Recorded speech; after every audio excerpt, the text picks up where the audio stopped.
Okay, we're going to give them a few minutes to join because we don't quite have quorum yet. So give us just a couple minutes. Good morning, this is Sandra Bolin. Hi, Sandra. Thank you. Thanks. So we need Cecilia, Irene, LaShonda, and Catherine.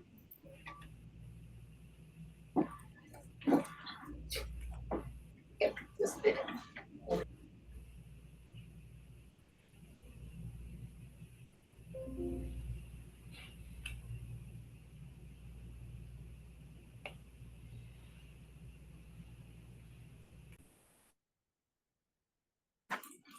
It's in okay. All right. It looks like we have quorum, so we'll call the meeting to order. Cindy, are you there? I'm here. Can you hear me? Yes. Hi. Okay, great. Good morning.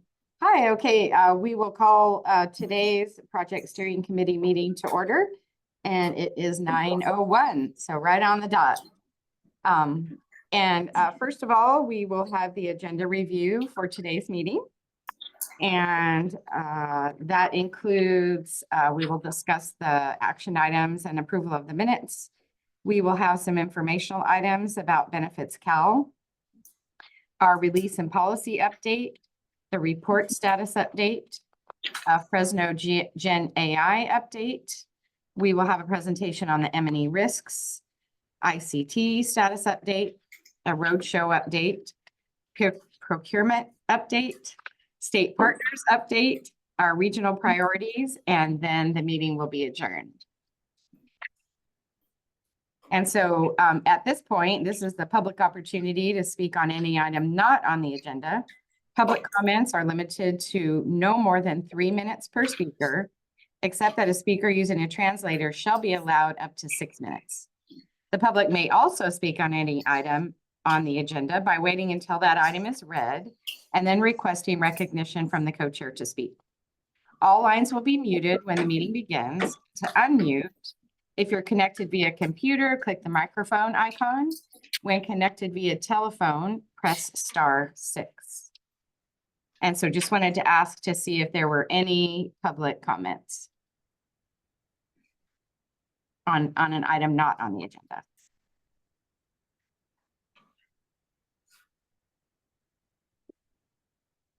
Okay, I don't hear or see any comments, and so we will move to the first item, which is approval of the minutes from the July 18th PSC meeting. And we will take a look at the action items. So so the consortium is seeking PSC approval of the minutes from the June 27th, 2024 PSC meeting and review of the action items. There are Oh, okay. Doesn't look like there are any action items. So do we have a motion to approve? Yes, I move to approve the minutes. This is Albert from San Diego. Next second, as written. We need to call for public comment. Or any public comment? Any comments from the PSC members? First off, and then any comments from the public? Okay, I don't see or hear any. And it sounded like we had a motion to approve and a second.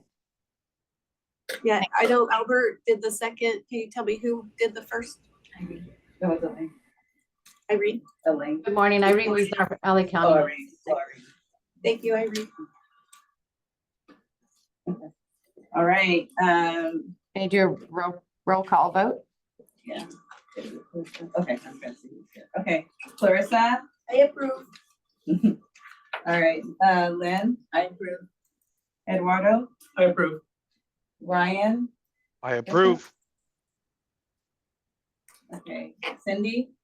I approve. All right. We already have that person. Cecilia. I approve. Sandra. I approve. Can we do Elaine? Oh, we have Jamie. Jermaine Duncan, I approve. Oh, Jermaine. I'm sorry. Okay. And then, Rashonda's not here. Hold on. Rashonda, Catherine, have you been able to join yet? Yes, I'm here. Oh. All right, Katie, yes, or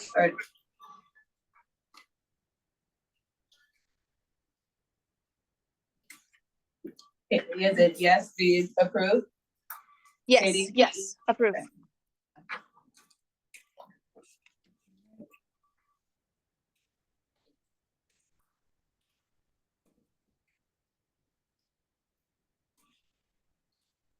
Okay, sounds like the motion carries, and so we'll move forward to our first agenda item, which is an informational item, our benefits Cal update. Lynn or owner? Morning, this is Lynn. Morning. Hi. So it's a quick update. The slide is very familiar with you where you see the star there almost in the middle of the deck. We are making some progress. Our state partners, DHCS and CDSS, are actively working and reviewing all the comments that they have received for the draft letters and the attachments. They are expecting to be able to share a letter later this month, possibly into September, so that we have all a sense of where we can go with this information. Our teams internally are beginning to meet to look at and see what the functionality was going to be introduced to what we might need to be doing. So it's a form of gap analysis that I had mentioned once before. So we'll continue doing that. And once we get a little more information and the letters are finalized, we will start sharing some of those conversations and some of that progress. And that's what I have for the moment. I believe owner will take the next item. Thank you, Lynn. Oh, I'm sorry. Good Don't morning, miss everyone. Daniel. Good morning, everyone. Following the release of information work group updates, the next topic for the benefits call we would like to cover is related to the outbound caller ID related changes. And I will be partnering with Danielle on this topic. But before I hand it over, a quick refresher. Some of our PSC members may recall around November, December timeframe last year, there has been discussions around how do we minimize a potential confusion on the customer end as it relates to when they receive the text messages, SMSs, or calls through the campaigns or through other purposes. And one of the options being considered was centralizing the outbound caller ID to minimize that potential confusion. And those changes have been in the works recently. So I will be partnering with Danielle to cover those changes, which has been part of the release 2407. Danielle, good morning if you are there. I'm right here. Oh, yeah. I'm very close. Good morning, everyone. So we did have two SCRs as part of this effort. One of them was related to really just streamlining our text help and our outbound call help to make sure that there's consistency. So we do outbound call campaigns, and prior to this change, those used a different caller ID than the helpline that we use when we send out text messages. So per FCC guidelines, you have to have a phone number on all of your text messages that go out that allow the customer to call that phone number. And then from that phone number, we triage you to the customer to all the different counties. So we have to have a single phone number. So it has a very short RVR on there. What we did is with CA 239498, we use the same phone number for text, is the same phone number for outbound call campaigns. So if they hit, redial on their phone, they're going to get that same triage, the same flow that's going to send them to the counties. As part of that change as well, we added handling for zip codes that cross county lines. So the customer is, as part of that, that phone number, asked to provide their zip code so we can appropriately send them to the right county.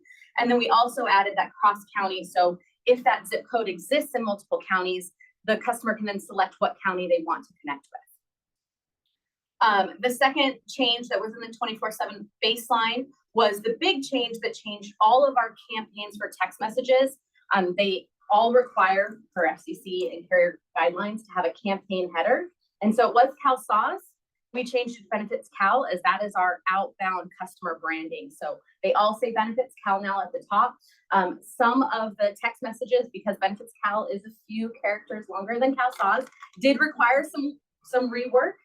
We have a 160 character limit. So we did reach out to our stakeholder advocate partners to provide us feedback on those text messages and translations to Spanish, and got those in. So we are excited that this is live. It is out, and we're currently still sending I said there's a one-time text message to all of our opt-in. So as you can imagine, we had a lot of text messages. People opted in for text messages. So we have been running this every day, sending these one-time text messages. And we have, as of yesterday, 692,168 remaining. And we have processed up where I think it is 5. I'm gonna get this number wrong because there's a lot of digits, but it's in the million. It's like the 5 million text message standpoint.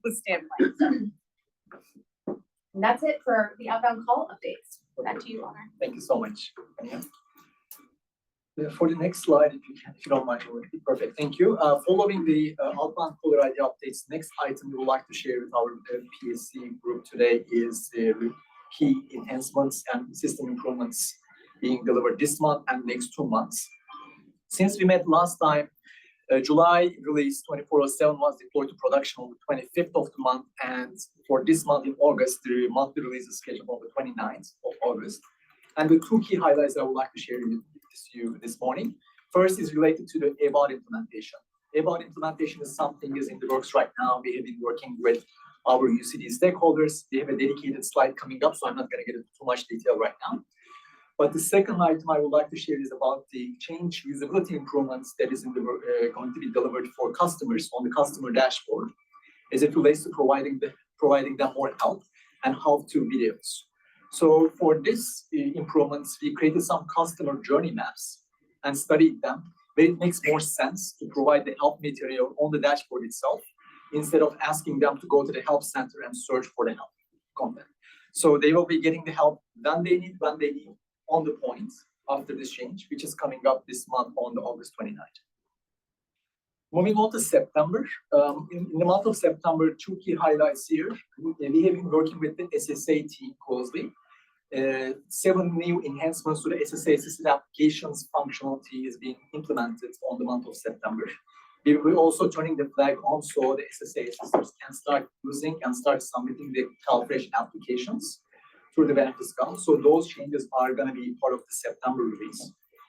Also, we do have a usability improvement coming up for the login for the customers, primarily on the MFA, multi-factor authentication side of the equation.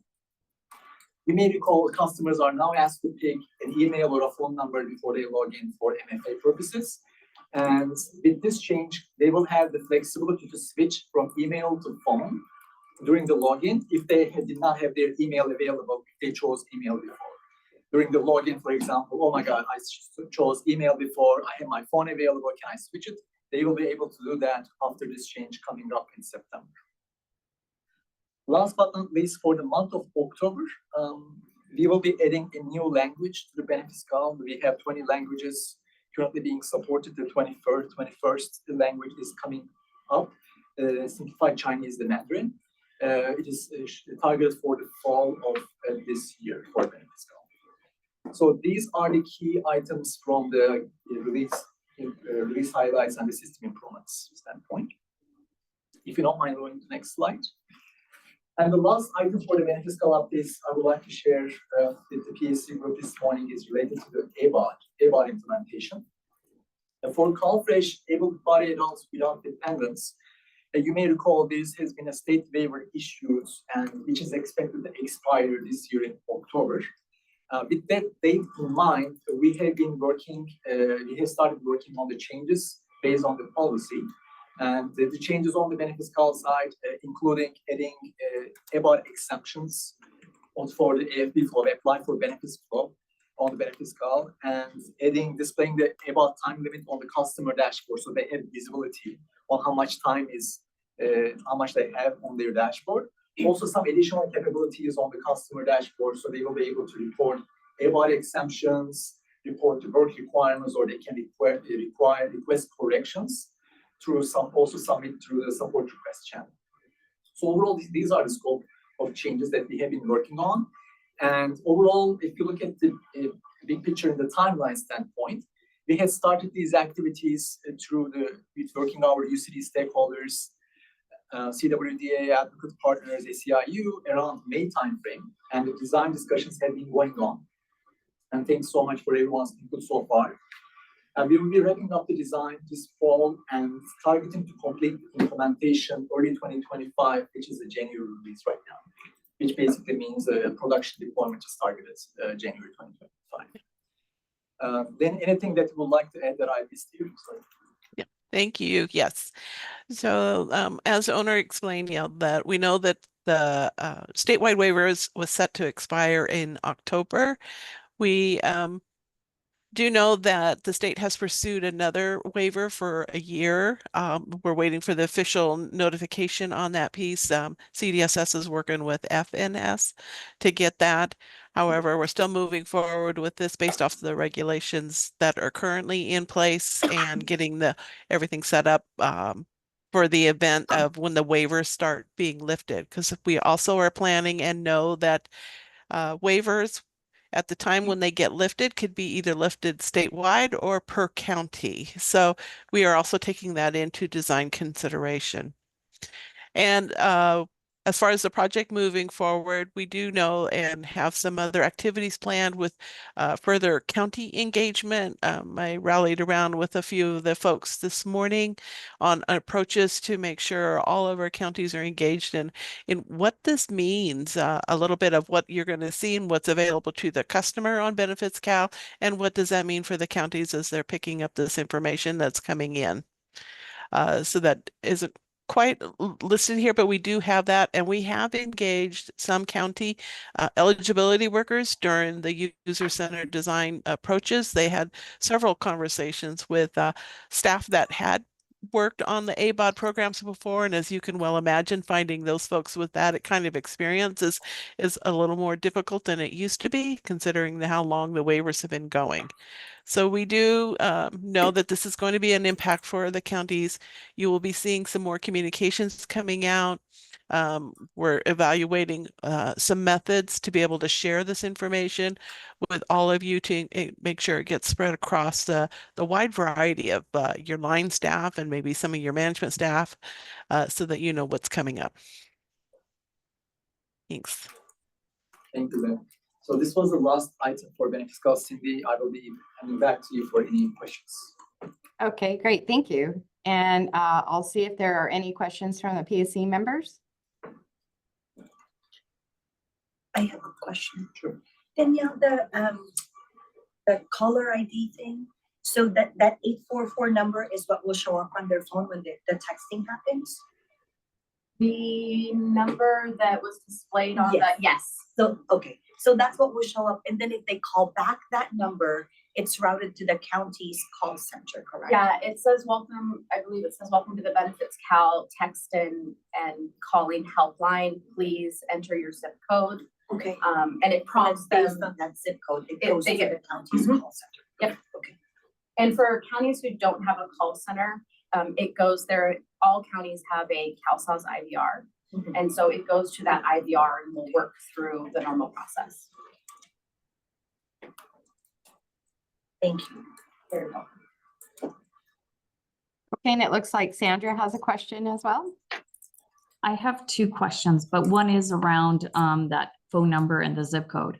So we know that we do have individuals that are probably living in a different county with a different zip code and still have an active case in in another county. How will they be able to get connected to the correct county with the active case?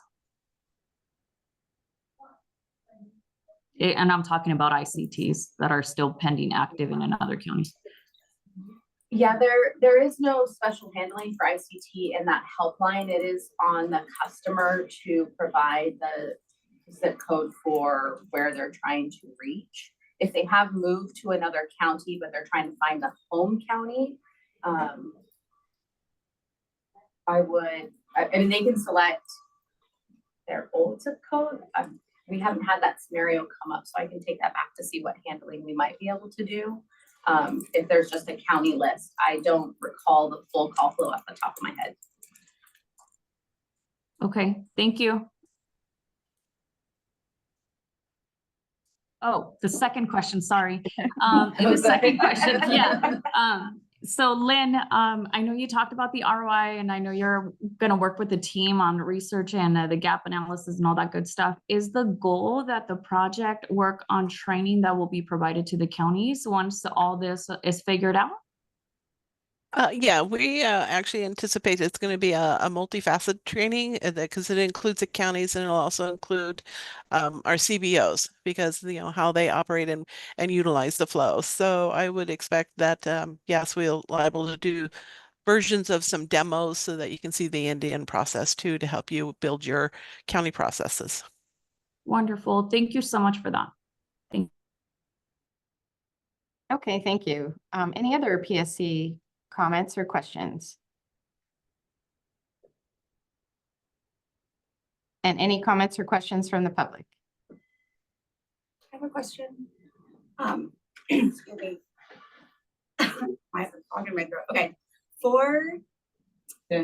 Yes. Yeah, I was just gonna let Cindy know. Cindy, Jen Tracy's in the room. She has a public comment. Okay, thank you. Thanks. Sorry, Cindy. With the ABOT design, I know CDSS is currently updating the CF 377.11E form. Will there be time to implement any of the changes that come from that form, or will that have to be like a redo process later? Like, what's the deadline to get that information? Yeah, we can take, sorry, we get take it back and incorporate it. We do know that there is that work in progress on CDSS side. So we're going to monitor it and see what that really means as far as full impact. So it all depends on what that really looks like. Because it may have an impact, not just for Benefits Cal, but also CalSAWS.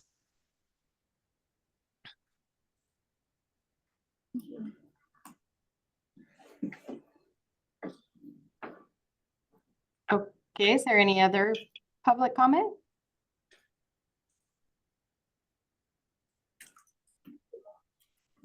Okay, hearing or seeing none. Thank you for that presentation, and we'll move on next to the release and policy update. Thanks, Cindy. Hello, everyone. So since we last met, we did want to cover a few items that have transpired. It's been a busy summer. So as you may recall, we were prepping to run the CNI COLA. This is an annual COLA that we run for foster care King Gap AAP. We did have to pull this in to run it earlier this year because there was a subset of rates that had a decrease. So we were able to get through testing and execute this on July 27. That was a Saturday. The results were published out to the counties. As we went through this, you may recall there was a broadcast that we sent out on or around the 29th. There was a subset of programs we ran through EDBC where we had to re-trigger notices, and that was specific to programs where a worker had already run EDBC for the July benefit month for that case. We have regenerated those notices. They have been sent out with the exception of Los Angeles, DC, FS. At their request each year, we do hold those notices until they get through their financial system processing. So they'll be released on or around the 19th. Additionally, on August 1st, we were able to execute the mass replacement. So this impacted 8 counties. Where there was food loss, power outages in a subset of zip codes. So the counties are listed there and their zip codes. I think in total it was close to around 460,000 that was issued out to those impacted households. We replaced 60% of their July CalFresh benefits. And that was all in accordance with the approved FNS plan and coordinating with CDSS. Next slide. All right, so release 2407.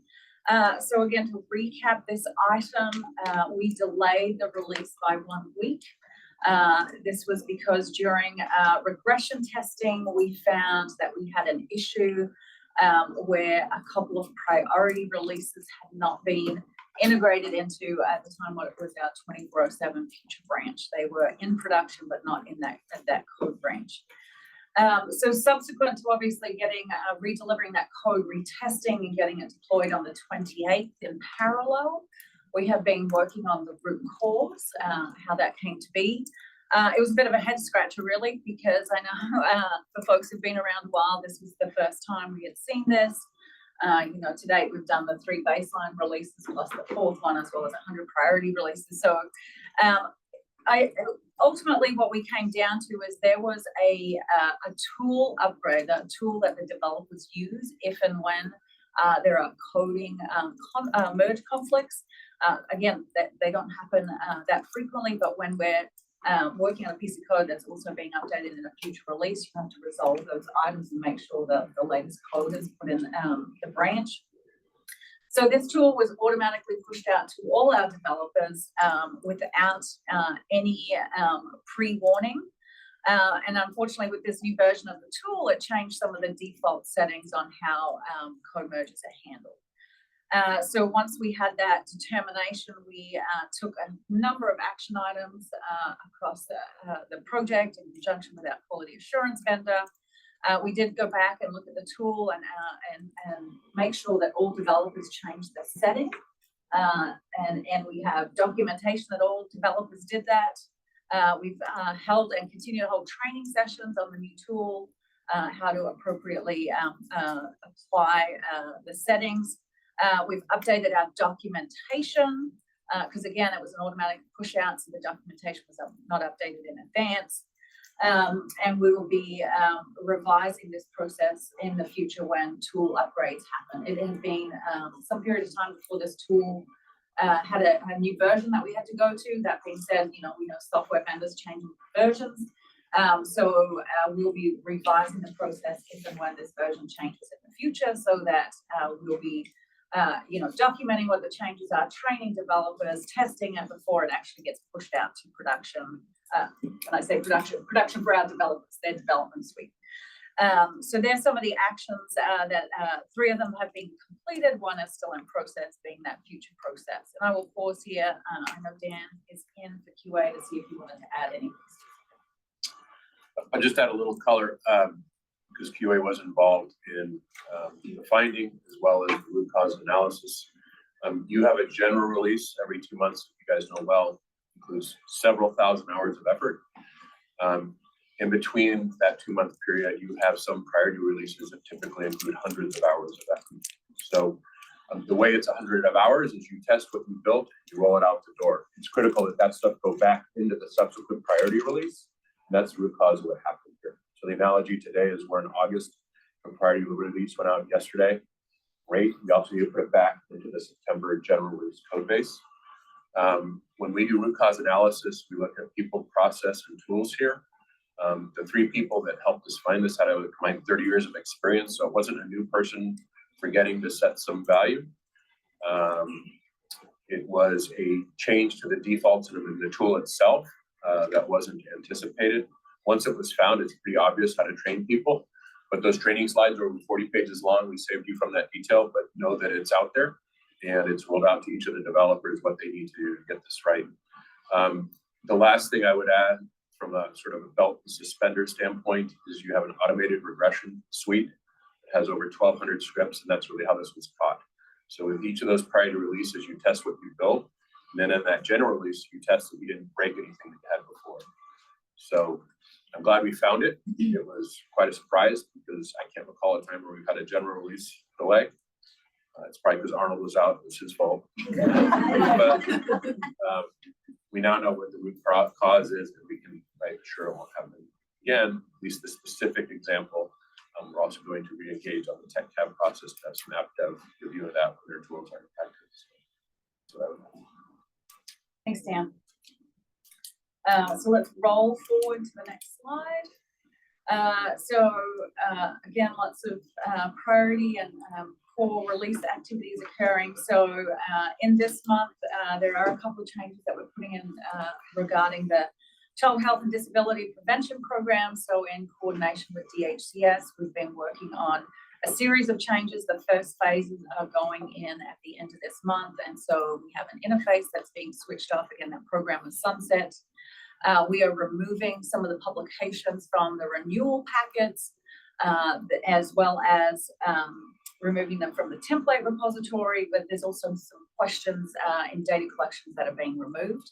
Again, this is phase one. We do have a CIT that is targeted to go out by the end of the week to workers. The next phase will be coming in coordination again with DHCS to make additional changes to they have to revise a number of correspondence that we need to put in the systems, as well as update to benefits cal. So I don't have a firm timeline on that yet, but as soon as we do, we'll get that in the queue for implementation. September is always our largest COLA of the year. So we have our CalFresh CalWorks COLA. As it stands today, we have received draft numbers, and because we have a very limited time window to implement this COLA, we start development just as we have done in the last 3-4 years with those draft numbers. So we are in development right now. We obviously are in communication with CDSS to make sure that we get those final numbers. The target batch run date is that September 7 and 8 at this point. So we continue to monitor this and make sure we have those final numbers before we execute the COLA. And then we are in system test for our 2409 release. There are a number of program policy items going in there. One to highlight that is working in conjunction with our CalHears partners is around the alternate formats. So this is updating the interface so that we can exchange data collection. So where we have individuals who signal that they require braille or large print or audio CDs. So we're going to be now starting to pass that information back and forth between the systems. Again, this is a phased rollout. So we'll be capturing that data at this point. There are future changes coming that we're working through with DHCS on actually being able to provide that format. So it's a kind of it's benefits cal changes, CalSource changes, central print changes. We are meeting on a regular cadence with DHCS to finalize the estimates for that and the time frame to get that implemented. So that will be a large item that's coming in the future. And to Dan's point, we are running our regression suites, obviously belt suspenders 2409, and continuing to make sure that, you know, every change we said we were making with that automatic deployment of the new tool, that we're running those scripts early and making sure we're analyzing the results to see if there's any other impacts that we haven't caught to date. So we have been religious and running those regression scripts every week on 2409 and in future branches. So that's where we're at from a release perspective. Back to you, Sam.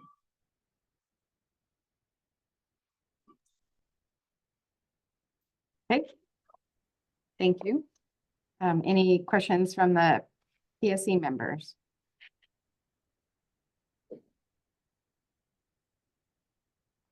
Okay, okay, I see Sandra. Hi, just really quick, I just want to say, for the sake of the release and in July, we did have some productivity issues because of it. And so I appreciate the information about the root cause analysis. One thing that I do have to say is the project did a really good job doing the check-in points after and keeping us in communication with all the issues that other counties were encountering as well as our own. So that I appreciate, and the quick turnaround on some of the solutions, because that helped ease some of the pain on this side. So thank you for that. Thanks, Sandra. Yeah, I was going to say the same thing. I appreciated the in-depth explanation of that, and did appreciate all of the calls, and they extended the calls in the afternoons. And so that was really helpful just to try to understand what was happening and the issues and how they came to fix them so quickly. So I did want to acknowledge that too, and appreciate that. Lisa, I do have a question also back on the NOAAs for the foster care, King Gap and AAP programs. We have noticed, and I've asked them to submit some tickets for that because we got our list, and then so we have recognized there are or identified other cases that didn't receive the NOAAs automatically, and so I have asked them to send in some tickets so you guys can take a look at that. I'm sure there's some kind of something that went on to explain why certain ones did or didn't, but we'll be sending those tickets in for you. So just wanted to mention that in case there was anything you guys will probably be able to find out about why, it's going to be a case by case basis, I'm sure, but they have. Take a look. Okay, thanks. Yeah, There they were some that reported. were suppressed at the direction of the state, so I don't know if they fall in that category or there's something else that we need to look at. So we'll definitely. Okay. Perfect. And thank you again for all your analysis on that. Okay, any other PSC member comments? And any other comments or questions from the public?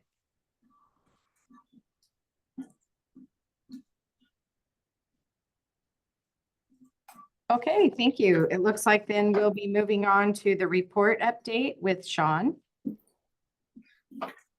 Good morning, everyone.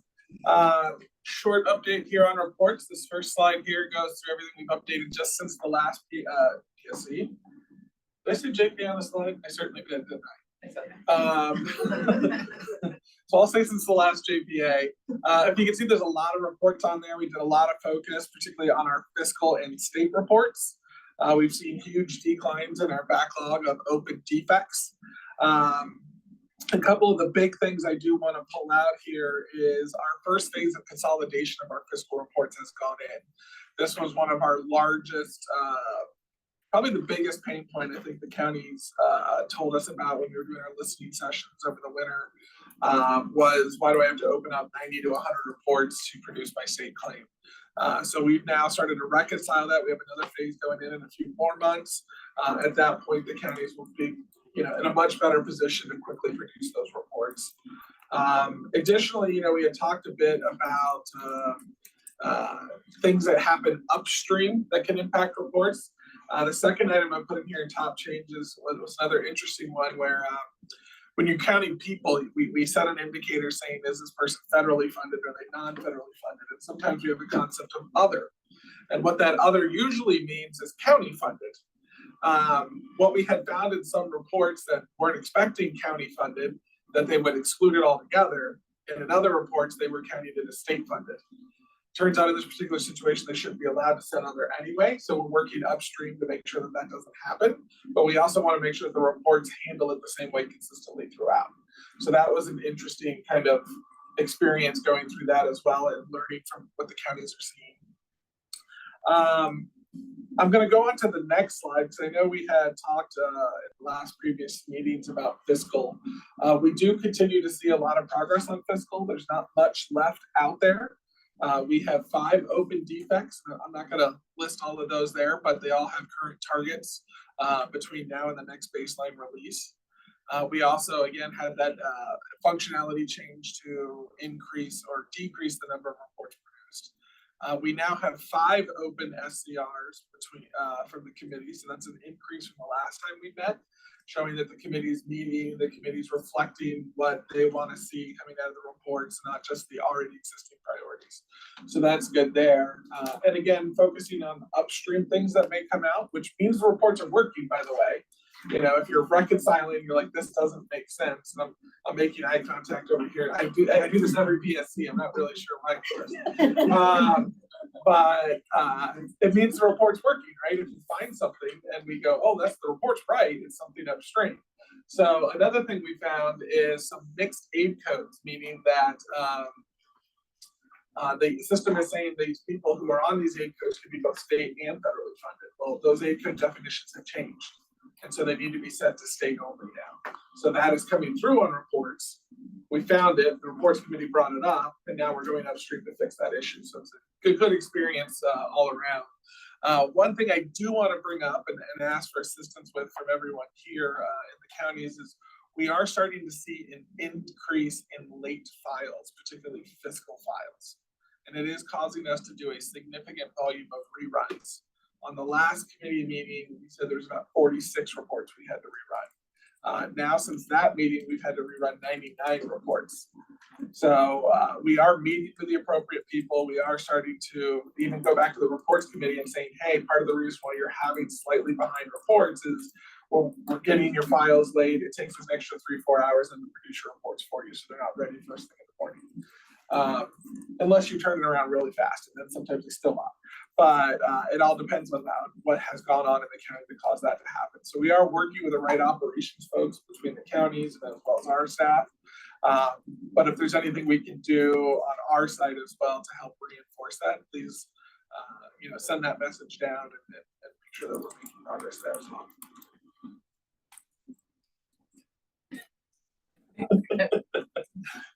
That is it for reports, Cindy. Okay, thank you for that. Short and sweet today. Any comments or questions from PSC members? I have a question. This is why we were making that contract. When you find the fix for the defects, do you wait for a release to implement that fix, or is it right away? So I think you generally see more in a baseline release, right? Just because there's more time. And if the defect takes a lot of data preparation and a long execution run to get it done, we'll try to stick it in a baseline. But we are one of those teams why we have so many priority releases. We're trying to stick them in as many releases as possible. Yeah. We even met with the test team this week to restructure some of our people and allow for even faster throughput through test. So that's something we're going to be able to start doing. Hopefully in the near future, and we can get them out quicker. Thank you. So you're not waiting for that next. No, again, unless it's some of those state reports, when we make a lot of changes, you're looking like a week or two just to prep the data. So in that case, we'll say it's better to baseline it, right? But otherwise, if it's like a fiscal report or something like that, we try to get it out, particularly if it's daily reconciliation, and not wait. We want to get it out as fast as possible. Thank you. Any other questions from PSC members?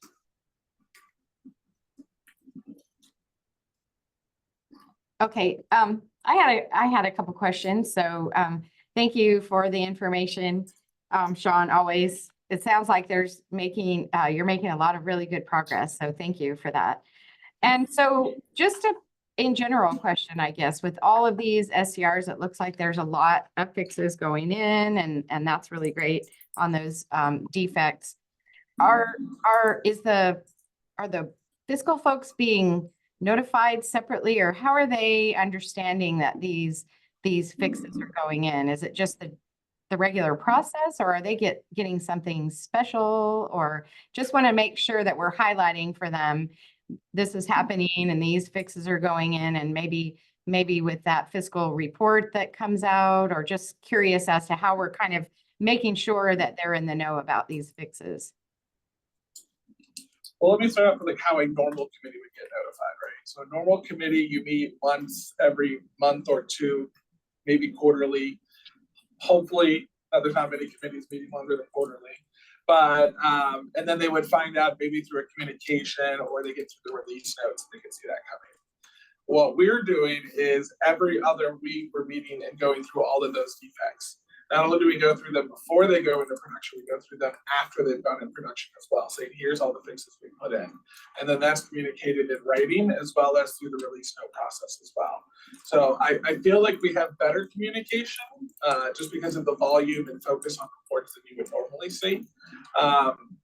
We do also send out the various emails on top of the enhanced communication that you would normally see, like a committee member or an RCMC.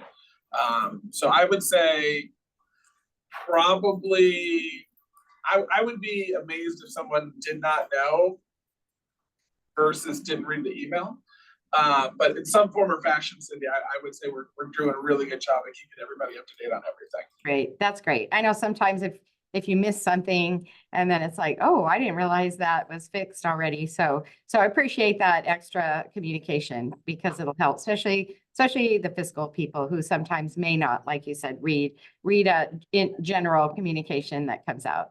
So appreciate that. And then my The second, nice thing, Cindy, about fiscal people too is that they're not quiet. So they will let us know pretty fast if things aren't going well. good. Yes. Yeah. I've been on some of those calls and it's like, wow, how are you going to fix this one? So yeah, I appreciate that. My second question was you were asking about, or you were kind of mentioning about some late files and all that. Did you guys reach out to the counties just to make sure they were in touch with you or something? So that way, do the counties know that they have had late filings and whatnot? So with each county, our operations folks, sometimes we call in the middle of the night and say, hey, your file wasn't received. And then there's a whole dialogue process that goes out in the daily operations communications. Sometimes we wait till the morning and communicate depending on what that relationship is documented with each county. This is getting a little bit perhaps above that, where we're going to start having sessions with probably a lot of the counties. Because again, I don't see, it's not like Kern County is sending it late 5 times a month, right? It's kind of spread across the spectrum, but that still causes an impact, even if it's 1 or 2 counties every night, but never really repeating in a particular county. So there's some emphasis we just need to kind of put back onto it and see that, if there is a timing issue or something like that, maybe we need to alter their processes and go to 2-day processing instead of 1-day processing. Great. Okay. But those are starting to happen right now. And we want to educate the reports committee because I feel like sometimes they're a little bit, why are my reports late, that darn cow saws? And we don't necessarily always say it'll be there in 2 hours because you sent the file late. We'll just say it's there in 2 hours. Mm-hmm. Yeah. Yeah. And then to realize what the impact is, that probably as well. Okay. And my third question, I know there was a CRFI that came out to try and identify those LA County reports that might be of interest to some of the other counties that weren't even aware that there were those separate reports kind of for LA County. Is there an effort now going forward with trying to identify those, maybe that were identified with some counties that they'd be interested in? Yeah, Cindy, let me touch base and I can add it to the next PSC with the VAs. I believe that CRFI has closed. I've been so focused on the fiscal reports the last 2 meetings that I kind of have that one on the back burner. So let me go back and focus in on the LA County reports. Oh, okay. I know we did a lot in advance to trim that list down as much as possible, so they're not saying yes to 80% of the reports that we can't do anyway. So we got that trimmed down to a very good list. So let me bring that back. We can add that to the next PSC agenda. Sure. Yeah, that'd be great. Just kind of curious. I know a lot of them did seem like they really were specific to LA County, but just curious as to if there was any kind of a commonality between the counties on reports that they might be interested in. So that would be great. Those were my 3 questions. Any others from the PSC members? And any questions from the public?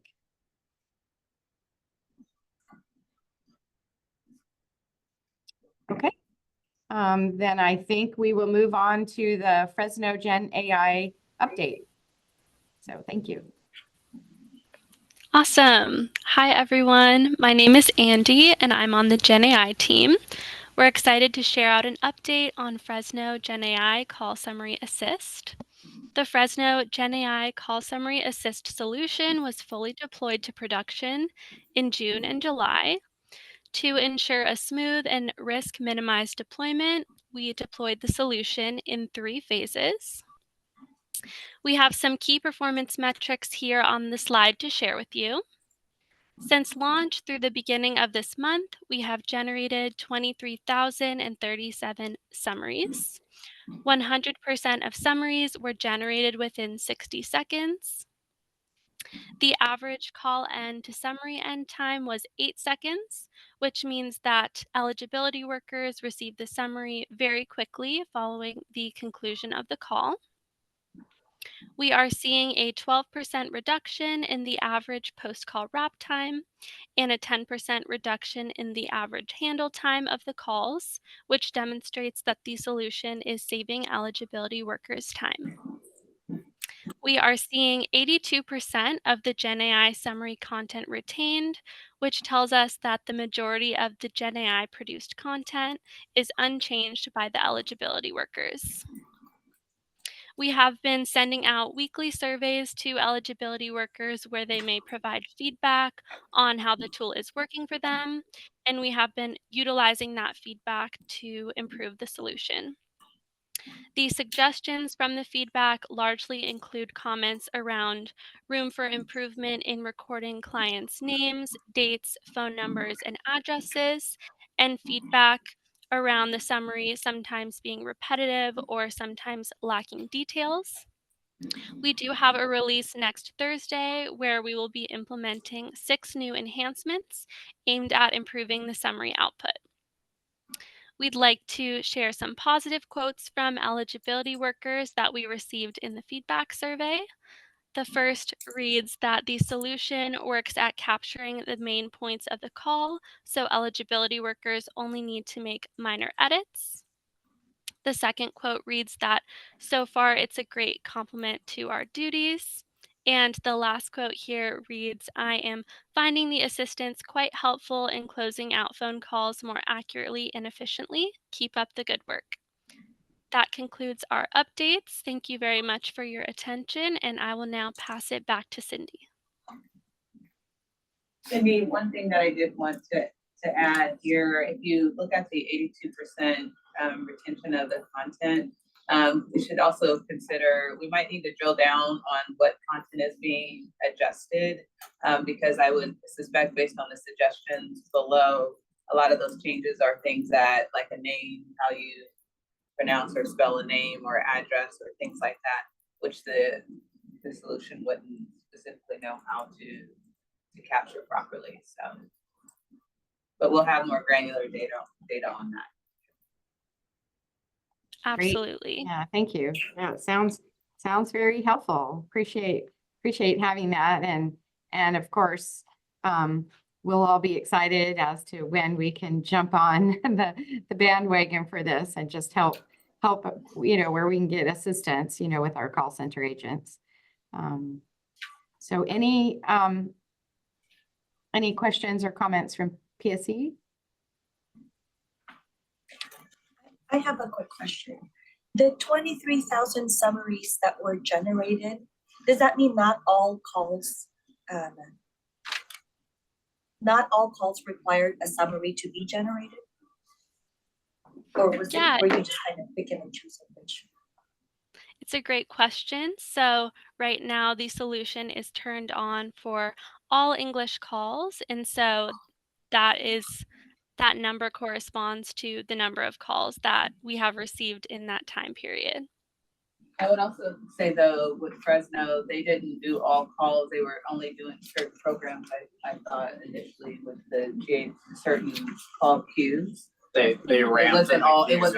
Yeah, they kind of scaled it. They started with one call queue, like I think it was GHR calls, and then they kind of yeah. I thought it was too low for that. That was low, yes, and that's why it's low. Yeah, I don't want the public thinking that's all the calls that. Yeah. That Fresno. That's why I was surprised, Yeah. because I thought, well, maybe it's picking and choosing which summary it was generated No, for. So it's a queue. It's the It was queue. specific. They scaled it, and they took one queue and they tried it out, and then they expanded it beyond that queue. Okay. Yeah, And absolutely. then any Thanks for thoughts adding from that. Fresno on when to expand further? We're in those discussions. Okay.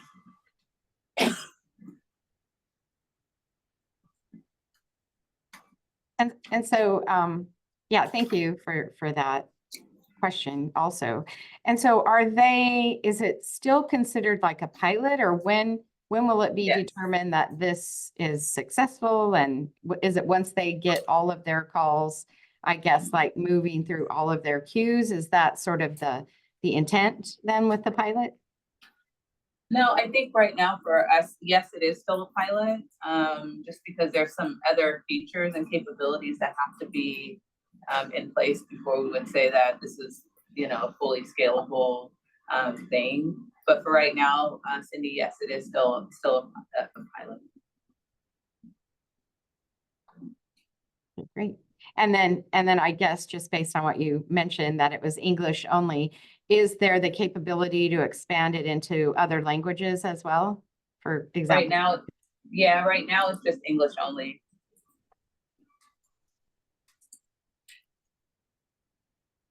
Great. Any other questions from anybody? Hi, this is Irene for Allen County. I'm just questioning about how many agents would this be? It's included if it's English only in certain program. I think we would have to connect you with Fresno, Irene, on that, Okay. to get into that kind of detail.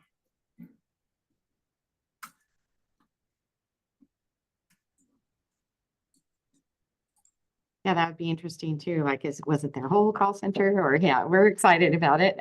Any other questions from members of the PSC? And any questions or comments from members of the public? Jen has a comment. Hi, Jen. Are customers notified about the use of AI and given the chance to opt out? You might have shared this before, but I couldn't remember. No, because they're not actually interfacing with the AI. That's used after the call to do the call summarization. So AI is not listening in on the call. So there isn't an I get what you're saying, but it's not, there's no opt-in, opt-out. Got it. Necessary.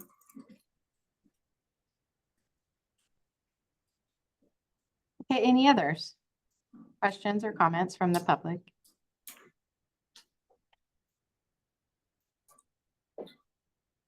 Okay, I don't hear or see anything, so thank you. Very exciting.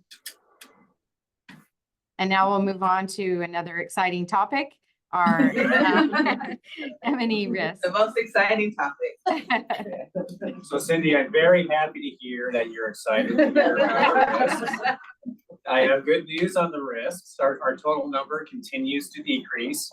When the report was generated, we were at 14. We've actually retired 2 more risks, so we're down to 12. The risk and issue trend continues to decrease as well with the severity. So we are making very good progress on mitigating and controlling our risks.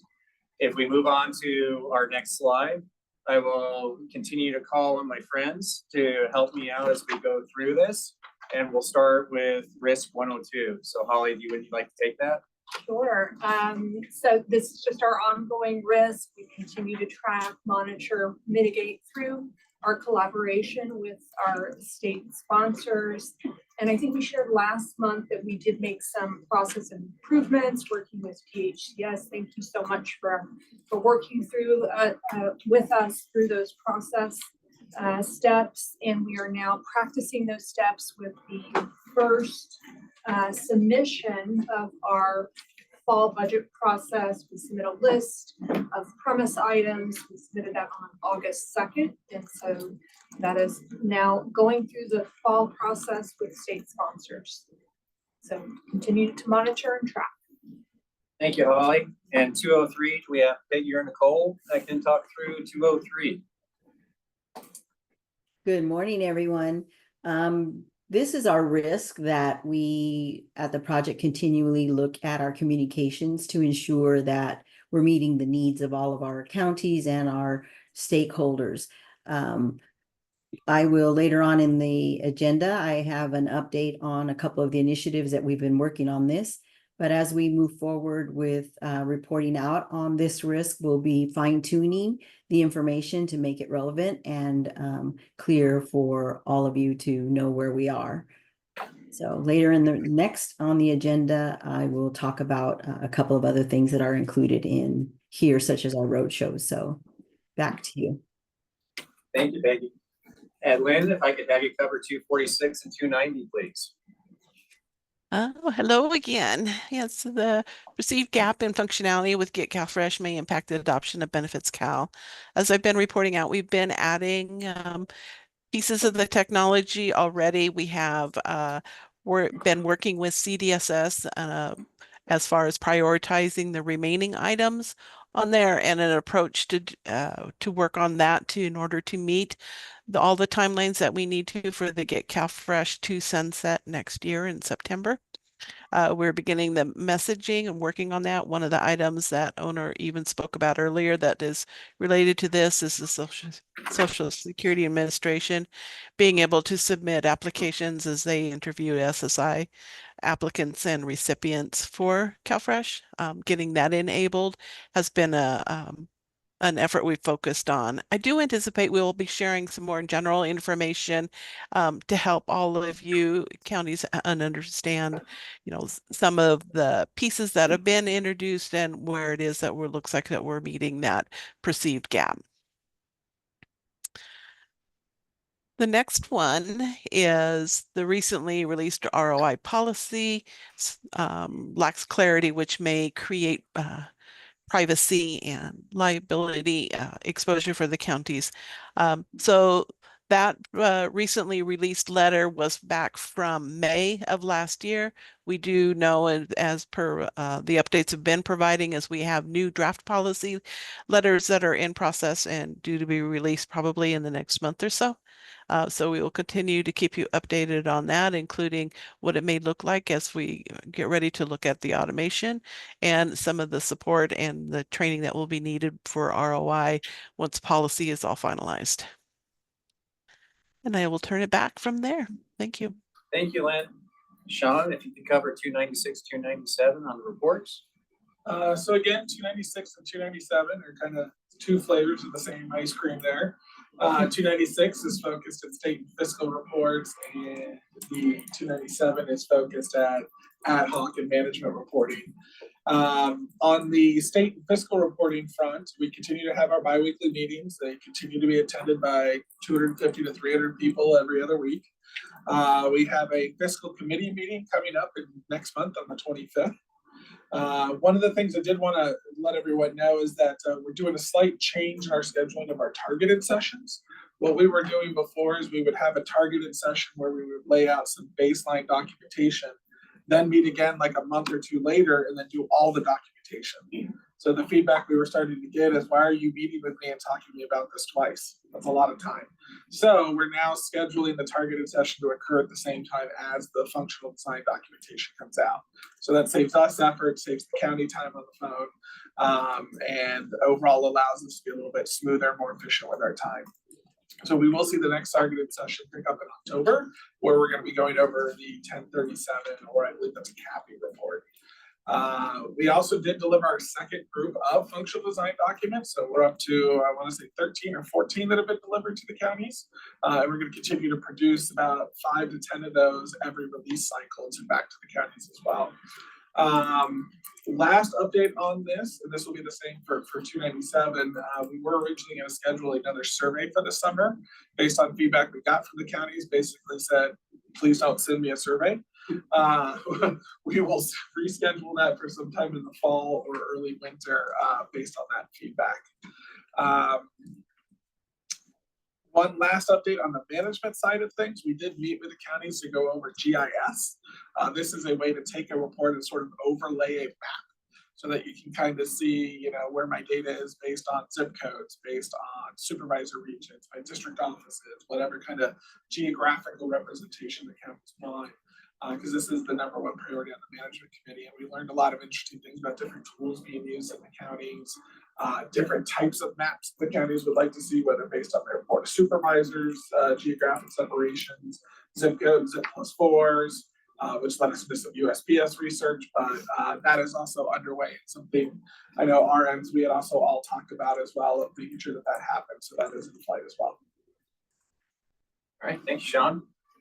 Our issue 300 is in regards to the stability of the CalSAWS Enterprise Identity and Access Management Services.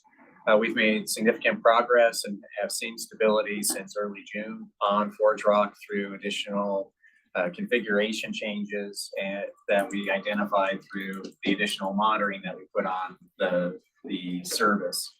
So we are on track to potentially retire this by our next PSC and JPA. as we continue to monitor and confirm that we've addressed the root cause.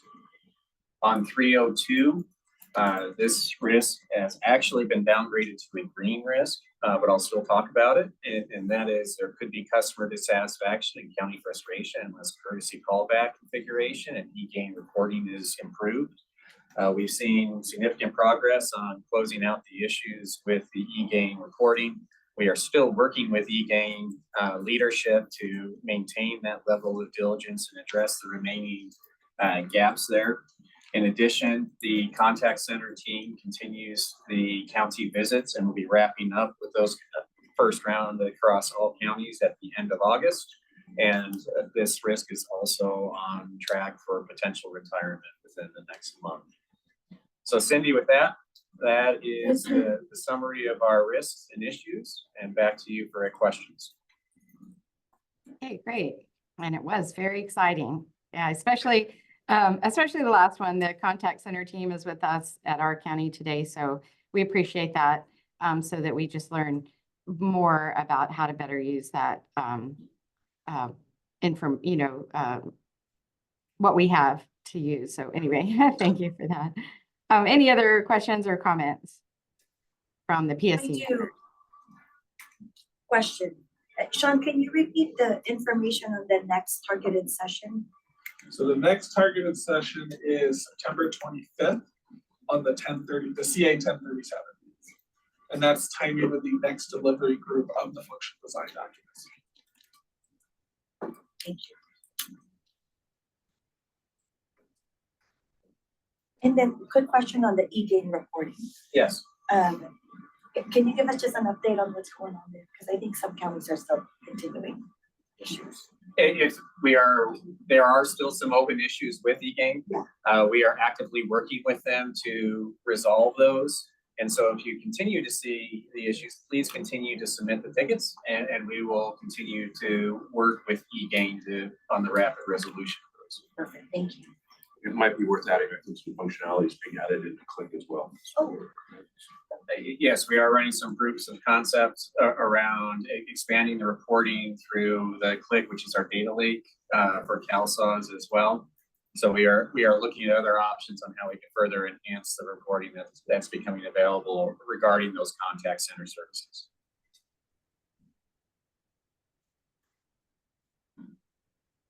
We should probably capture that Sean promised to make reports as delicious as ice Multiple types of flavor. You ever had Depends on what kind of ice cream we're talking about. Better than Rocky Road. Yeah. Sorry, that was a pause. Oh. Any other questions or comments from the PSC?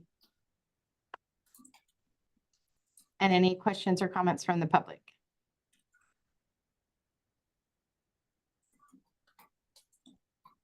Okay, I'm not seeing or hearing anything. We'll move on to the next topic, ICT status update.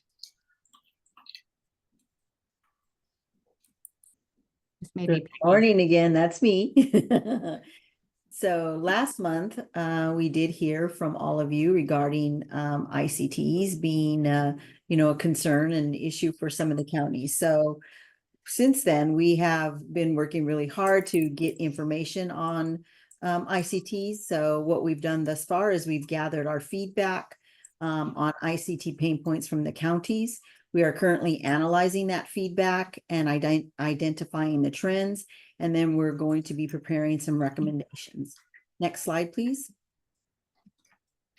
So these are the themes that we've been hearing in regards to the feedback that we've gotten from the counties. Communication is one theme. We've heard about wanting to have a forum to discuss ICT coordinator responsibilities, as well as reminders to follow the escalation protocol. Another area for themes is in business processes, which is about standardizing the processes and giving clear technical guidelines. Support and training, which are ICT job aids and training materials that needed to be updated, which we are currently working on. as well as identifying some refresher training on the ICT process. And then finally, regarding ICT protocol, which is outdated and have inconsistent communication. Next slide, please. So here's the next steps that we're working on for ICT feedback. We want to identify an executive sponsor from this group that will help set the tone and get buy-in from county leadership. We want to look at convening a work group that will coordinate with coordinate with CWDA and DHS and CDSS, and really look at the sending requirements and for forms and images and see if we can update that, as well as identifying potential enhancements and sharing best practice. And again, in training, I've already indicated that we're updating some of the guides and WBPs. And we are also looking to do a future hot topic session for the counties regarding ICTs. And then as far as the ICT protocol, currently DHCS and CDSS are reviewing the ICT protocol document and looking to update that and communicating that out. So that's the quick update on ICTs. We really are diligent in trying to help resolve this understanding with the counties regarding ICTs. I'll turn it back to you, Cindy. Great, thank you for that. It's good to know that some of these things, now that we're one, will start being reviewed and kind of streamlined. So that's great. And I do see Sandra's hand up. Hi, just on the ICT process for the business process and training, does it also include how to work duplicate persons? Because I think that's the big one impacting us all, the duplicate persons being created. Yeah, that is part of the discussion that we're having. We'll as we really fine tune what the details will be on the training aspects of it. We will. Our strike team for the hot topic sessions will identify, all those things that need to be included, which includes, the focus on duplicate persons. Perfect. Thank you so much. Mm-hmm. Yeah, that's a great question and comment. I remember when we were supposed to be identifying the golden record, I think. And so it's probably a great idea to kind of revisit that and the deduplication reports we're receiving and all that. So great question, I think. Any other comments or questions?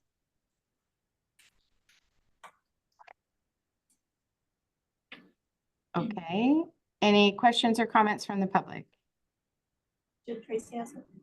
Yeah, is there a timeline for completing the next steps that have been identified? Peggy, I can take that. I think once this first step is the biggest step in terms of who's going to be kind of the executive sponsor from the counties. I think this came up last PSC.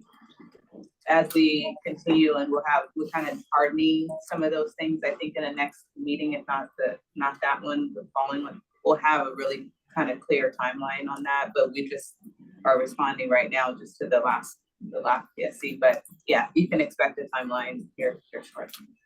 Just thank you for taking a focus on this, because that is something we hear about a lot in the community as well, that this is a significant burden. So yeah, no, it's a big priority. Yeah.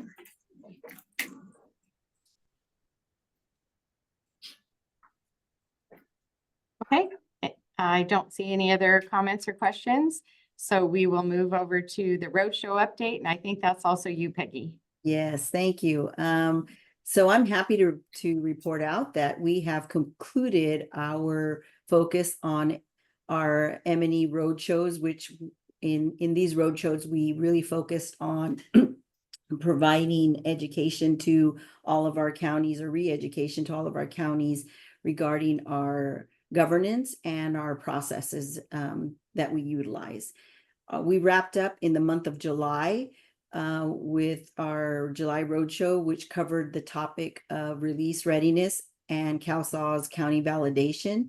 And this provided the counties an understanding of the various activities, the testing efforts, and the county validation. We had 53 counties represented with 468 participants that attended. We conducted these road shows on July 8th, 9th, and 11th.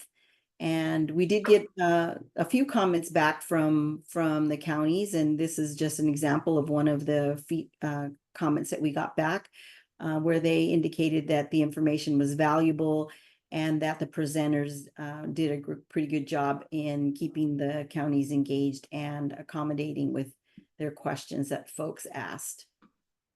Next slide, please. So now that we've concluded our M&E road shows, we put together a small strike team to explore how we can continue to provide these type of educational sessions to the counties. And we used to do a while ago, we did what we called hot topic sessions. And so we're going to take that similar type approach. We are going to be calling it, instead of calling them hot topics, we're going to be calling them CalSol's Learning Exchange. And our strike team is currently meeting and putting together the feedback that we've received from counties on topics that they're interested in hearing about. We recently we're getting ready to send out a CIT that will introduce this new way of offering sessions for the counties. And our first session will be on JIRA for our JIRA users that are in the county. So we've identified some topics. Our strike team will continue to meet and put together our schedule, and we have a work plan and that's going to track how we manage the work effort that needs to be conducted in order to, produce these sessions for the county. So we're excited. These sessions really are a partnership with our project and our county folks to, take a role in sharing best practices and, possibly providing information on how they manage things depending on the topic. So we have, ICTs is one of those things that we're looking at adding to one of our first sessions that we're doing. So we will continue to work on that, and the RMs continue to get feedback from the counties on the topics that they would like to have a session on. So more to come on that. Back to you, Cindy, for questions. Hey, thank you. And any questions or comments from the PSC?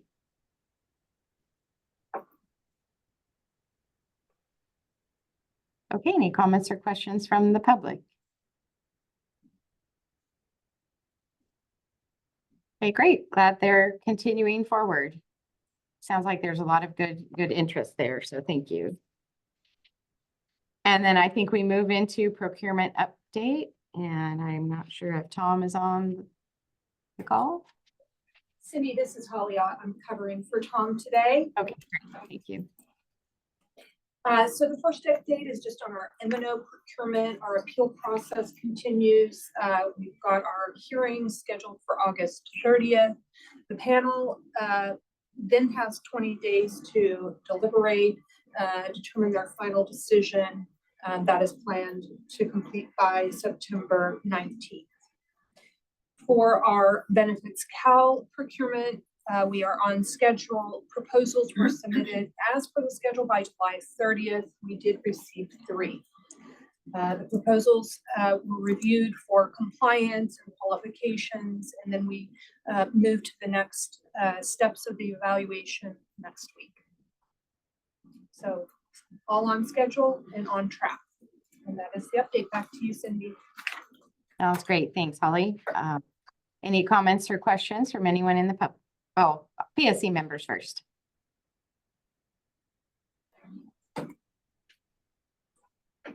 Okay, comments or questions from the public?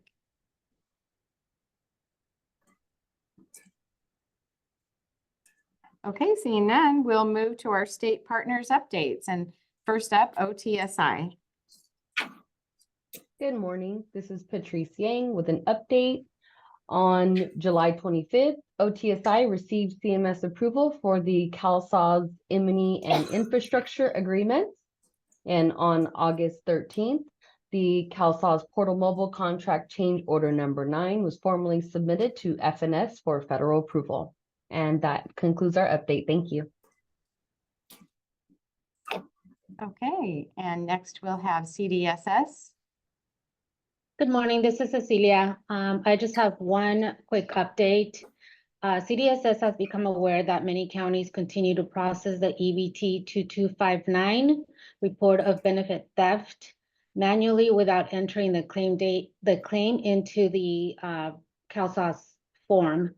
CDSS is encouraging counties who process these manually to add these claims into the CalSAWS form to allow for data collection and reporting. CDSS is developing policy guidance and will provide additional direction shortly. That's all I have. Okay, great, thank you. And DHCS. Hi, good morning. This is Katie Mead from DHCS. At this time, DHCS has no updates. Thank you. Okay, are there any comments or questions from anybody on PSC? This is Albert from San Diego Region 5. Hi, Albert. Hello, my question is for CDSS. I believe that earlier in a couple of weeks, the email address for the 2259s was down. Do we know if that's been corrected? The email address for the 2259? Yes. I wasn't aware of that. Emily, are you on the line? Do you know if that was an issue? Hi, Albert. Yes, I am on the line. We are working with Microsoft to increase our bandwidth to continue receiving the scanned in EBT 2259s, but this issue has made us aware that counties are continuing to share the 2259 via mail instead of entering the data into CalSAWS. So while we don't have the mailbox up and running right now because of volume, we encourage counties to use the form on CalSAWS to share that data. Good. Thank you. And I know that I've connected with CDSS on possible future steps, because here in San Diego, the 2259 or the skimming and scamming has been a big issue, like it is across the state. So I have engaged CDSS in the conversation, and I'm just pending future conversations as to how we can prevent or assist each other around the state by terming the EBT card. Once the county identifies or sees a potential risk of fraud. So I'm putting this out there for all of the PSC members as an FYI of a conversation that San Diego is engaging with CDSS on this topic. And thank you for the information. Thank you, Albert. We appreciate that elevation. We saw your email this morning, so we'll be following up with you offline shortly and acknowledge that there are some system changes in the EBT system that we're exploring that could allow us to provide county investigators with increased access to term cards outside of their county. So more to come there. Hi, this is Ryan from Region 3. I would love to hear more about that too. That sounds like a wonderful project. So I just wanted to throw my name out there. I'd love to be looped in. Same for LA County DPSS. That's definitely, we have a high volume here as well, and this is very high interest for us. Understood. Thank you so much for expressing interest in collaborating with the state as we explore opportunities to increase capabilities in the EBT system for counties outside of their own county administration. So more to come. This is definitely a conversation we intend to expand in near time. Great, thank you. Yeah, same for Kern as well. We've seen a lot of the PIN updates that have had some inconsistencies, and so I know there's a draft letter coming out on that, but But anything that we can do and try and help, not only the counties, but also our customers to try and prevent more of the skimming and scamming and waiting for benefits. I think that if we can collectively work together on it, I think that would be great. Thanks, Albert, for bringing that up. And any other comments from the PSC members? I think I just wanted to ask Cecilia too. You had mentioned about this issue, with the manual entry. And is there going to be a communication coming out from CDSS, either in an ACIN or something where we can more broadly get that out to people, or will it be something from CalSAWS? Hi, Cindy. I can take this one. This is Emily with CDSS. We will be delivering likely an ACL to provide more detailed policy guidance to counties on the preferred data entry model for 2259 data. Great. Okay. Thank you. That's helpful. Okay. Anybody else? And any comments or questions from the public?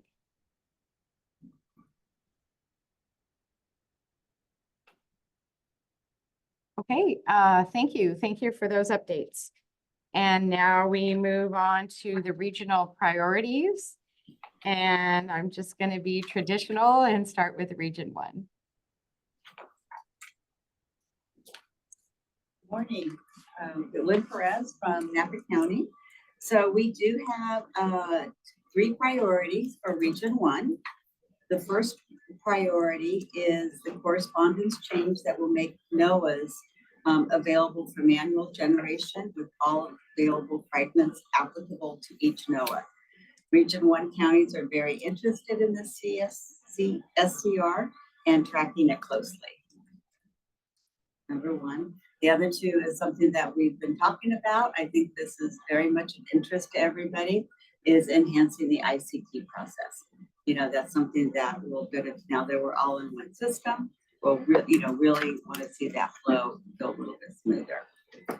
And last but not least is what's also been mentioned is the automation of the duplicate person process.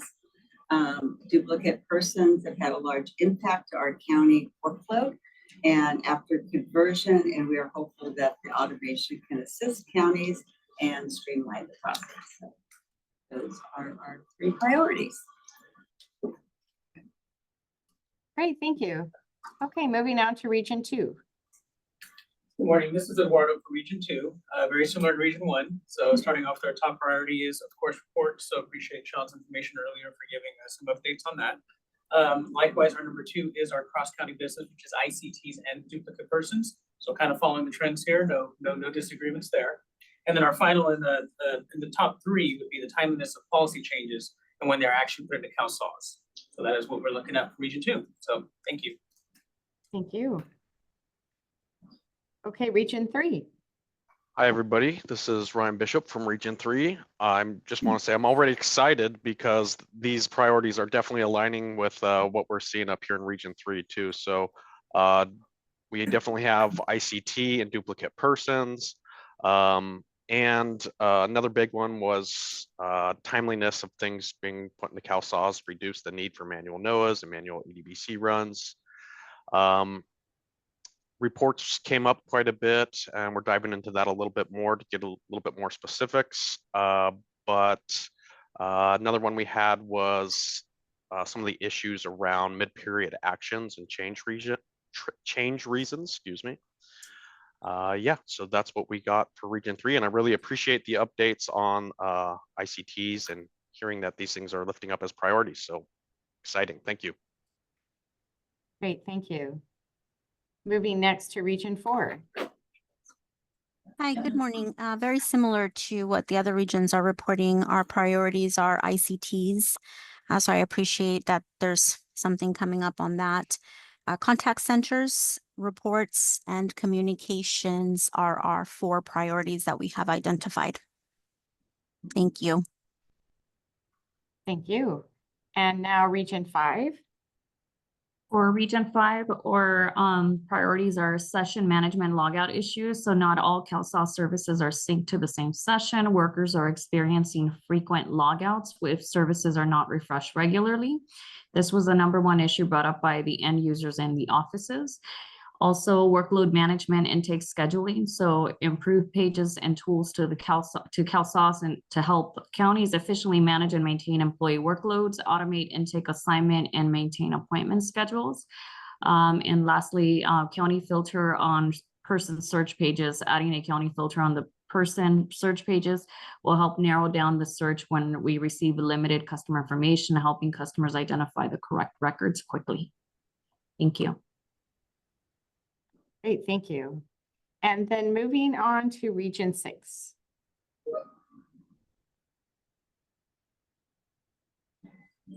Hi, so let me go ahead and, this is Irene for LA County DPSS. We are looking at the task and task management, just looking at the expiration dates to see how we could refine those, prioritize those internally. But also to another area that we're looking at that it sounds like it's consistent across all counties is the EBT theft. So we do know that the chip technology has been pushed out a little bit, but internally we're still working to bring our awareness among our customer base. Some of the things that we've been doing is back in May, we had launched a text campaign that was sending out messages to the customers that had a skimmed EBT. In June, we also did an IVR campaign that was launched that sends messages warning customers of where their EBT had been compromised. Both these campaigns directed customers to either change their PIN to avoid theft or look at use of the EBT Edge app, or by actually calling in, on the number on the back of their card.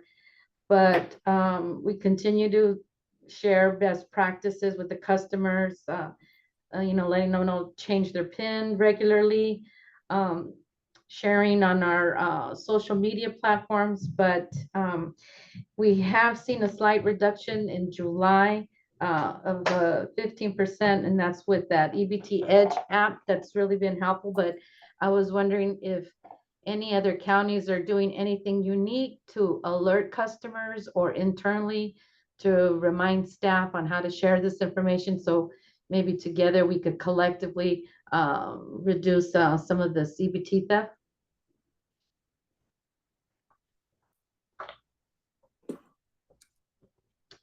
And that's all I have for Ellie.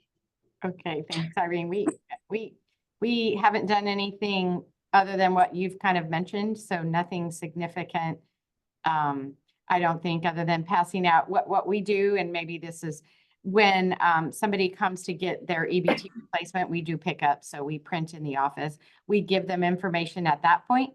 So because we have that personal interaction with them, and so we do provide a handout to them, the information to them at that time about the EBT Edge. So that's just a little more individualized information that we're doing.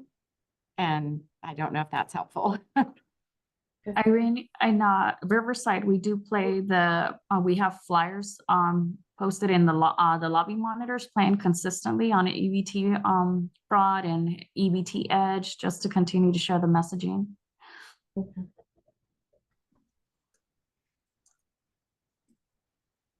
This is Catherine Kokenauer with Region 6 for DCFS. And our updates are pretty much aligned with updating policy. We just published an FYI targeting the stop placement and end episode issues that we're having with our regional social workers. And this particular function impacts our overpayments pretty drastically. So we are on a campaign right now to target reduction in overpayments, specifically cases going from foster care to KingGap, foster care to adoption. We are in the process of updating our KingGap policy as well. That should be coming out shortly, and then our SSI, SSA policy as well. So we're just really targeting re-education policy changes right now, and then what can we do on the back end to kind of reduce some of these overpayments that we're seeing when cases transition from program to program. And that's all we have for DCFS. Okay, were there any other Region 6 present? I don't believe so. Okay, I think that's it for our regional priority updates, and glad to see that a lot of us have a lot of these same priorities, and particularly happy to see that ICT is going to start to get some traction. So thank you, everybody. Any comments or questions from the public on those items?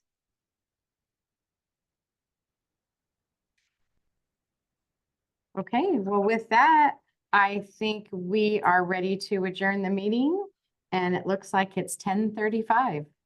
So lots of time back on everybody's day today. Thank you, everyone. Thank you. Thank you. Thank you, everyone. Bye.